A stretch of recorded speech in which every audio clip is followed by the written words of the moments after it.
Does where you live have an impact on whether you'll find long-term work? A new report on youth unemployment in Western Sydney finds that yes, it does.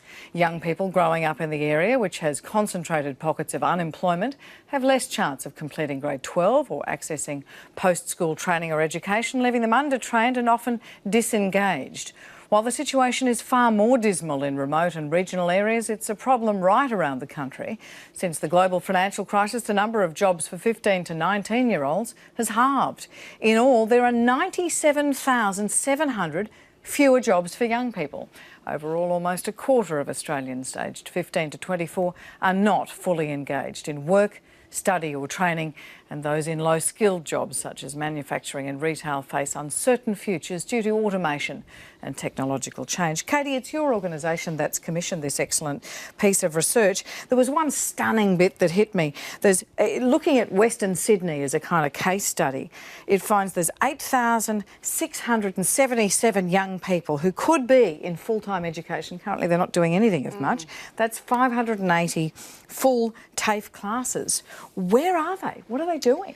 Well, they're disengaged because they've tried to get work, they've tried to get opportunities and they haven't. And so they're in the community. They are in their homes, they are trying to find work and trying to find jobs, but maybe they have tried so many times that they're giving up. And the reason why we did this report is because we were hearing from young people in Western Sydney that they were, going to the TAFE courses, they were going to university, they were doing all these volunteer hours to try to get the skills, and still they couldn't get their foot in the door. And so we thought we need to look at this and see what's going on. So we work with Western Sydney University, and it's quite startling. I think it's a perfect storm right now in Western Sydney for young people and youth unemployment. And if we don't curb it now, we're in for a really bad time. And look, we're spending billions and billions of dollars on infrastructure in Western Sydney, and yet it's not translating to job growth for young people. And that's really concerning. It's only in the millions where we're talking about investment in young people, whereas we're spending billions on infrastructure. Why isn't that trickling through? OK, so, I mean, the report made clear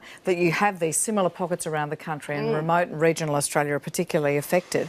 What is the problem? They're doing, is each one of those people genuinely undertaking the TAFE training, doing the volunteer hours, and there just aren't the jobs, or is there more to it? It's showing, Western Sydney is almost a catalyst or a tell for the rest of Australia because it has, the biggest population growth, most diversity. We've seen the most infrastructure from state, federal governments as well into this area because we've got such a great melting pot of all of these things happening at the same time. And normally you would say it's going to trickle down to young people. We'll see more jobs. But what this shows is that the job market is changing. Those entry-level jobs that we used to have even 10 years ago don't exist. The jobs where they used to be like retail and manufacturing, they're at risk of automation, and the global market is really just changing the way that work looks in Australia, and we need to prepare young people better. And what we're seeing in Western Sydney is there's a bit of a mismatch between how we're pointing people to education and opportunities and training like TAFE or higher education, and how we're getting them into actual jobs, and it's not happening. OK. David Gazzard, we have a graph here of funding during the Howard years for vocational education and training that we can bring up on the screen, I think. And the line, I can tell you, David, for higher education goes from over 10 years to 2013, goes from $16.5 billion to $23 billion. For school education goes from $33 billion to $41 billion. But for vocational education, that's the only line going downwards. It pretty much stays still.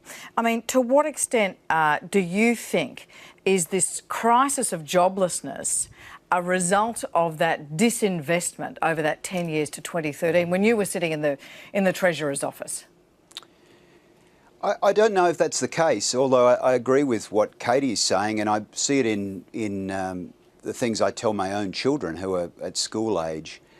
I think the nature of work has changed rapidly and profoundly, and that is forcing changes on people, particularly in those places like Western Sydney, where perhaps there hasn't been the levels of education that there has in some of the other parts of the country and in regional areas. Is the answer more funding for vocational education and training, like we saw after the last recession, where we had Paul Keating talking about youth unemployment as a stubbornly high statistic? Youth unemployment is always stubbornly higher, and it is always stubbornly higher in some of those areas in regional Australia and in sort of the further flung parts of cities. It always is.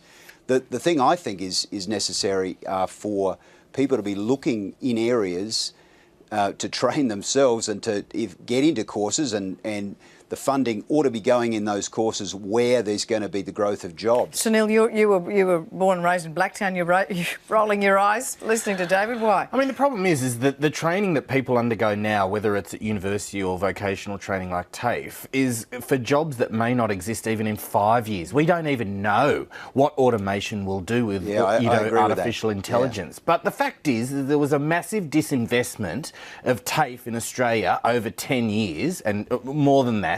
And the resulting vocational college sector, riddled with scandal, costing taxpayers and students far more. Private vocational colleges. I mean, it's incredible that we could have so many 457 visas for hairdressers and chefs rather than training young people to do those jobs. People who say things like, oh, well, young people, they're so lazy, they just want to be on the dole. I mean, the dole is less than the official poverty line, and it hasn't been raised in 15 years. Nobody's unemployed because they can afford to be. And I think we need to look, those people in ivory towers in Canberra and setting policy need to get down into the ground and the grassroots to listen to those young people, because with an increasingly ageing population, how are they going to be able to support the many more old people who are going to go on the pension in a few years? Baby boomers, I'm looking at you.